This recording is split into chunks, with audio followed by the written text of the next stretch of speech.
भारतीय रेलवे वैसे अपने कई अच्छे कामों के लिए जाना जाता है। वहीं इस बीच खबरें चलाई गईं कि रेलवे ने एक लड़की के लिए 535 किलोमीटर तक राजधानी एक्सप्रेस चलाकर उसे नई दिल्ली से रांची पहुंचाया, वो भी रूट बदलकर। लेकिन इस पूरे मामले का सच अब रेलवे के अधिकारियों ने बताया है, वो जानिए। रेलवे तो सबकी सेवा में है, पर यह फैक्ट है कि किसी भी महिला ने, किसी भी व्यक्ति ने किसी को फोर्स नहीं किया।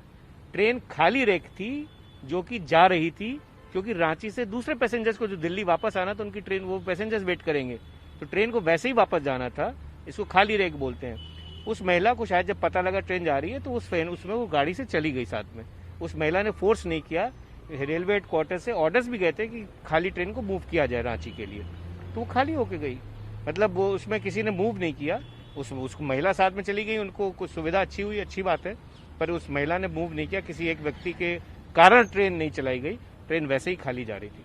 2 तारीख को जो ट्रेन नई दिल्ली से चली थी रांची के लिए, वो 3 तारीख की सुबह जब डाल्टनगंज स्टेशन पहुंची, सुबह 6:40 पे, तो डाल्टनगंज के आगे एक स्टेशन है टोरी, वहाँ पे टाना भगत ऑर्गेनाइजेशन है। वो वहाँ के लोग कुछ आंदोलन कर रहे थे, कुछ उनका मसला है राज्य सरकार के साथ। उन्होंने रेल रोको आंदोलन चला रखा था। जिला प्रशासन से हम निरंतर संपर्क में थे और हमें पूरा विश्वास था कि यह जो आंदोलन है, रेल रोको आंदोलन है, कुछ घंटों में समाप्त हो जाएगा। वैसी स्थिति में हम लोगों ने ट्रेन को डाल्टनगंज स्टेशन पर रोका, लेकिन काफ़ी प्रयास के बाद भी जब वो आंदोलनकारी नहीं माने और आंदोलन चलता रहा, तो फिर निर्णय लिया गया कि यात्रियों को बस या गाड़ी के द्वारा रांची भेजा जाए। सभी यात्री बस और गाड़ियों से रांची के लिए रवाना हो गए। एक महिला यात्री थी इस ट्रेन में, जिनको कि बस यात्रा करने में थोड़ी परेशानी थी और उनके लिए समय की भी कोई पाबंदी नहीं थी। जब उन्हें पता चला कि यह जो ट्रेन है वो रांची जाएगी ही जाएगी, तो उन्होंने अपनी इच्छा जाहिर की कि वो ट्रेन से ही सफ़र करना चाहती हैं।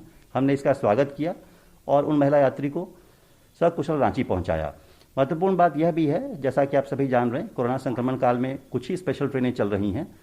नई दिल्ली के लिए रांची से इस ट्रेन में काफ़ी यात्रियों ने आरक्षण करा रखा था और उस स्थिति में हमें इस ट्रेन को रांची पहुंचाना बहुत नितांत आवश्यक था, क्योंकि कई यात्रियों ने इस ट्रेन में आरक्षण करा रखा था, उन्हें दिल्ली जाना था। और अभी जैसा कि आप जान रहे हैं, IIT JEE का एग्ज़ाम हो रहा है, नीट के एग्ज़ाम्स हो रहे हैं, तो ऐसी स्थिति में रेलवे ने निर्णय लिया कि हम इसको डाइवर्टेड रूट से रांची ले जाएंगे और उस ट्रेन को रांची ले जाया गया। कुछ चैनलों ने इसको कुछ नेगेटिव तरीके से दिया है कि रेलवे ने एक महिला यात्री के लिए ट्रेन चलाई। ऐसी बात नहीं है। हमारी जो एम्प्टी कोचिंग रेक थी वो तो रांची जाती ही जाती, और महिला यात्री ने जब सहर्ष स्वीकार किया कि उनके लिए समय की पाबंदी नहीं है, तो हमने भी उनको ट्रेन में जाने की अनुमति दी, क्योंकि उनकी रांची की उनकी टिकट थी ही और उन्हें रांची तक ही जाना था। खैर, वजह जो भी हो, रेलवे ने अपनी जिम्मेदारी निभाते हुए छात्रा को सुरक्षित उसके डेस्टिनेशन पर पहुंचा दिया, जिससे रेलवे फिर से चर्चा में आ गया है।